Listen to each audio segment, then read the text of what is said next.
It's the end of week 3, and I wish I could report back that I got more done, but you got to remember it's August. It's August, and summertime here in the Pacific Northwest, we only get about 2 months. So I was goofing off. I did a little camping, but I was able to do a few things, and we'll be doing more videos that will expand on what I'm going to show you in this particular video here. But I wanted to show you the front bumper and the front bumper rubbers. After I spent a few hours removing the bumper, fixing the bumper rubber, detailing out all the rubber pieces and waxing and polishing everything. I even cleaned in behind. But you know what's really interesting about this particular W123 is it was so clean in behind the bumper. Never seen one like that. So this is a very special 240D. So what I'm going to do, and I know I promised I was going to show you my new method of cleaning black plastic and black rubber. I'm going to allude to a couple things in this video, but I got into this showing all the examples of all the different ways you could do this, and it turned out to be a 15-minute long video, and that was going to make this video way too long. So what I'm going to do, I'm going to pull all those scenes out and do a separate video on restoring aged black plastic and rubber. After seeing what this procedure can do to a front bumper, I think I'm getting carried away.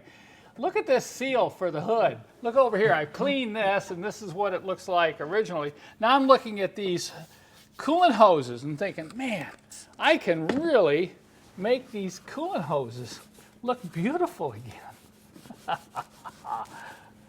Don't we just love detailing? And that'll air later on this week as a separate video. You'll see a couple overlapping scenes, but it will be a separate video. It won't be a repeat of what I'm going to show you here. So if you saw this before I began, it wasn't all that beautiful. Typical of these cars, the rubber was kind of aged and faded and the plastic was turning gray. And so you can see it right here, folks. This is the after, and it's pretty impressive. And I did the rear bumper also. And then after that, I had some time to do a couple other things. And these started out to be little things. One of them I'm going to show you next was really little. And then I got into another repair that turned out to be another long video. And I decided I'll show you a couple clips here, but I'm going to also post another longer video on that repair later this week as well. Here's another small job I set out to fix this week. The window crank is broken. And I know the previous owner, I think, got fooled because he went and ordered one of these, and this is the style on the older 240Ds, but I believe it was in 1982, the last 2 years of US production, they went to this different style with a large knob.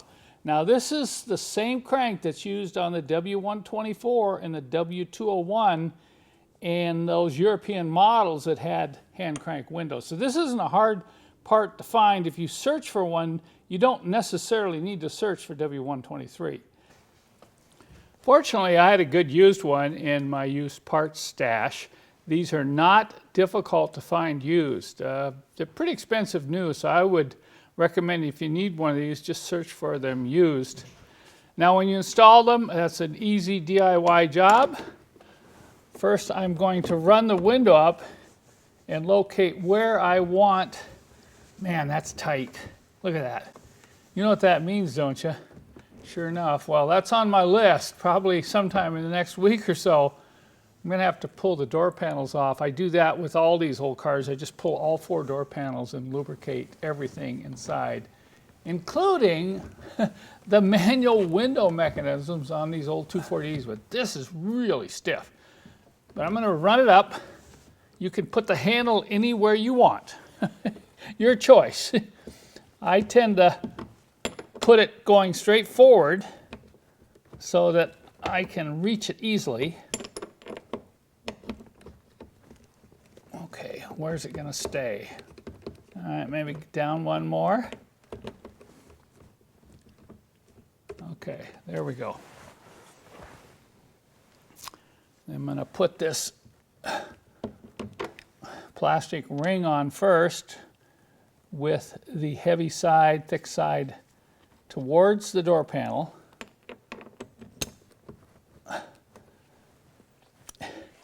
And then this has a clip here and a clip that it goes right into this little slot right there. So you have to push in on the handle set this just like this. Okay, just like that. And then check to make sure. So when I roll it up, it's just pointing straight forward. Now to get these off, it's very easy. All you have to do is take a hold of this handle with your two thumbs right in here and just push forward and it will snap off. Now that has to be the ultimate DIY rolling chassis restoration project, right? So another one to check off my list. Here's another little problem my 240D has, which is very common. Like most of these older Mercedes, the power antenna is not going all the way up and down. At least it's working. Now I want to keep the original antenna, so I'm going to see if I can fix this. And like most things, you want to do the simple things first. I came up with a little kit for cleaning and lubricating the antenna mast, and that's what I'm going to do first. And let's see if there's an easy fix for this problem. This is a very special synthetic lubricant that we mix up here in our shop.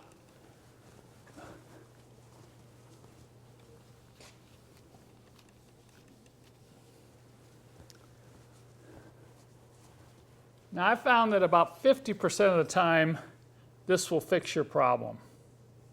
I just cleaned it, I lubed it. Remember, lubrication, you don't need to soak it down. You want it real thin because you don't want this mass to collect dirt and dust.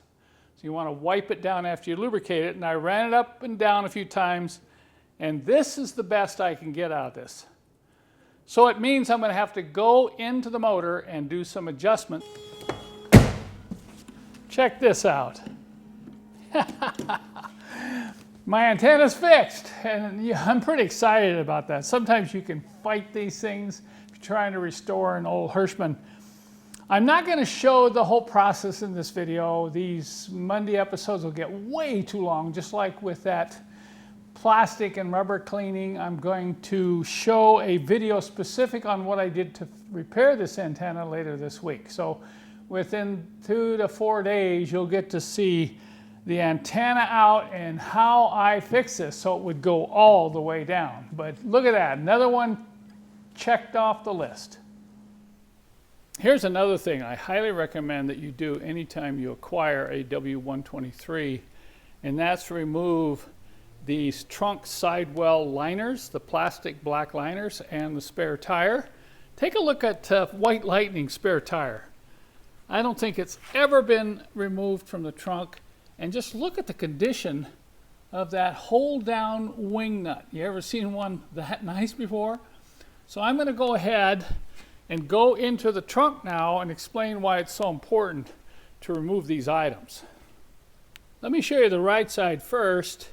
The first thing obviously that you're looking for is rust. You want to stop any rust. Rust forms under these liners because moisture gets in the trunk, often through a leaking rear window seal or tail light seals.